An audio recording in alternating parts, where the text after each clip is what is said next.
Just days before the election, a drastic change for Minnesota absentee ballots. How soon could a COVID vaccine be coming to North Dakota? Plus, why retired police officers are being asked to be the eyes and ears at the polls in Minnesota. Valley News Live at 10 starts right now. Serving you on TV, online, and on the go. This is Valley News Live at 10. Would you try a COVID-19 vaccine? With several in the final stages of trials, North Dakota is drafting a plan on how they'll be distributed. Valley News Team's Courtney Alaki joins us in the studio with details on who will get the vaccine first and when. Courtney? Thanks, Mike. I want to begin by clearing up the talk about North Dakotans getting the vaccine first. Health officials say that's not true. What is true is that the state is one of 4 picked to pilot a distribution plan for the vaccine. This is not a clinical trial, and North Dakotans aren't being considered as guinea pigs for the vaccine. The state was simply picked to come up with a plan because of its rural nature and tribal relations. North Dakota's plan calls for health officials, essential workers, those with underlying health concerns, and people over the age of 65 to be the first to get the vaccine. Health officials say about 50% of vaccines fail in phase 3. We are there with at least 11 vaccines right now. Health officials are anticipating to get a vaccine by December, but they say that timeline has been pushed back before and could be again. Mike?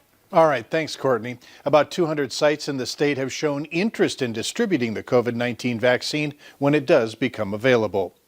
Some slippery conditions are possible tonight as some of us are seeing snow. Hutch is here early with a look at how much is falling and where.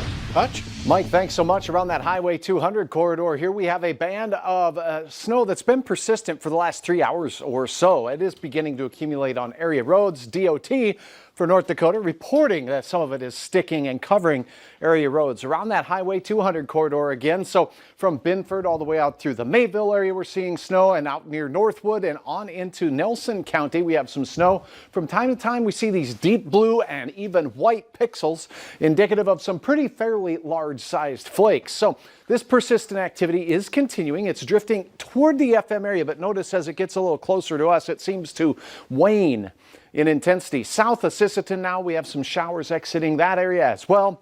We may see upwards of an inch in a few spots, mainly outside the FM area. Take it easy, slow down, and find out more details here in just a few minutes on some warmer weather in the forecast. Good advice. Thanks, Hutch.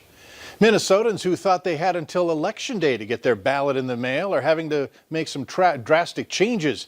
Tonight, the 8th Circuit Court of Appeals ruled that Minnesota absentee ballots will need to be in by 8 p.m. on Election Day. The news comes just 5 days before the election. The state's plan was that a ballot that was postmarked on November 3rd would still be counted as long as it arrived within a week. Now, your options are to drop your ballot off yourself or vote in person on Election Day. Both presidential candidates will be in Minnesota tomorrow. Former Vice President Joe Biden will be holding a drive-in event in St. Paul. It's going to start around 4 o'clock in the afternoon. President Donald Trump will visit Rochester. That event is scheduled for tomorrow night. An official with the Trump campaign is looking for retired police officers to be poll challengers on Election Day. The request was made to the Minneapolis Police Union. Reg Chapman says that union officials then put out a call for retired officers to serve as the eyes and ears at polling places in problem areas across the city on Election Day.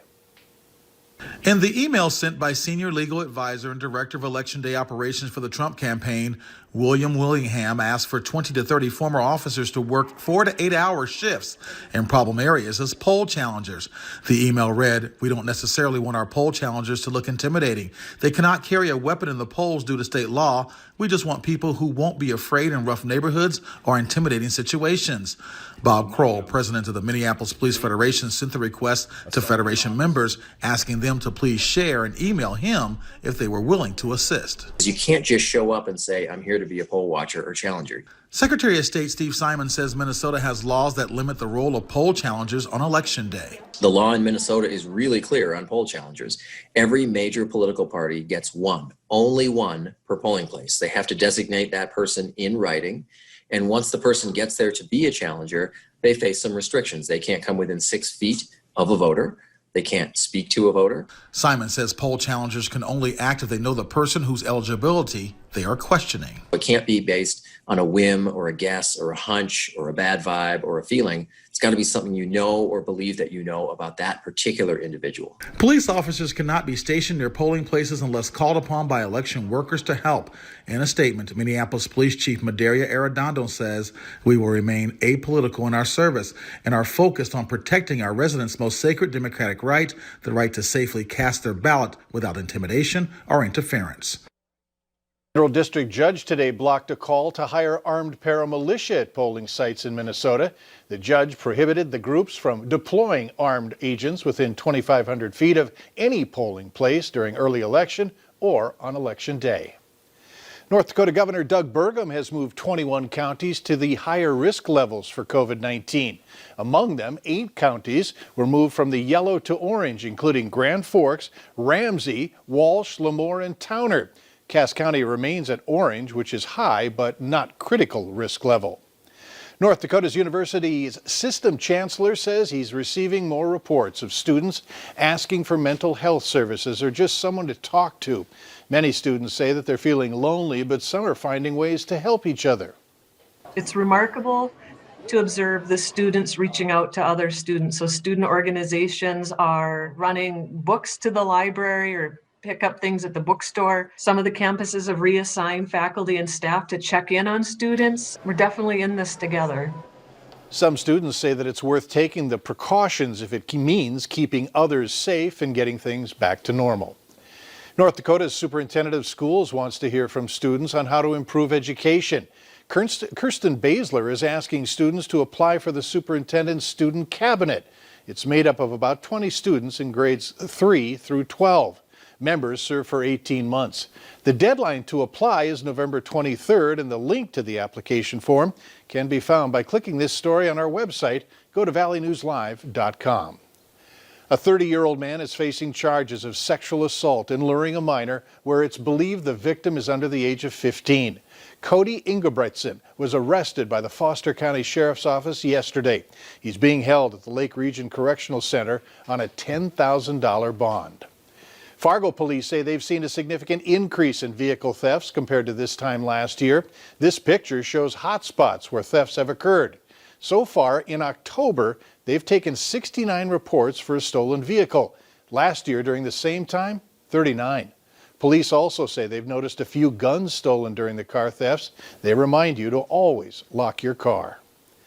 Local advocates for the wrongly accused are now joining forces in an effort to overturn their convictions. The Great North Innocence Project has expanded to both North and South Dakota.